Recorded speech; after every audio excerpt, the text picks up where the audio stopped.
चंद्रपूर शहरातील नवी वस्ती परिसरातील विश्रामगृहाजवळील खुल्या हनुमान मंदिर परिसरात 2 लाल तोंडी माकडे अचानक दिसून आल्याने परिसरातील नागरिकांमध्ये आश्चर्याचे वातावरण निर्माण झाले।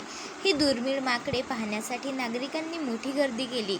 अनेकांनी या घटनेकडे धार्मिक श्रद्धेच्या भावनेने पाहत माकडांना फळे व खाद्यपदार्थ अर्पण केले। हनुमान भक्त गजानन पवार, सागर लांजेवार, मनोज गुजरे आणि सुनील काळे, कपिल शेवतकर यांनी माकडांनी केळी व पेरू व इतर फळे खाऊ घातले। काही वेळ ही माकडे मंदिर परिसरात शांतपणे वावरत असल्याने नागरिकांना त्यांचे छायाचित्रण व व्हिडिओ केले।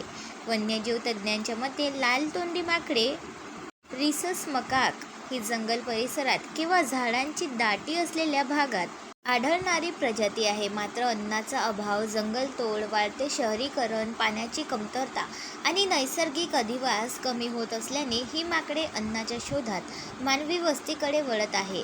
शहरातील मंदिर परिसरात किंवा लोकांकडून सहज अन्न मिळत असल्याने त्यांचे वावर वाढत असल्याचेही सांगितले जाते।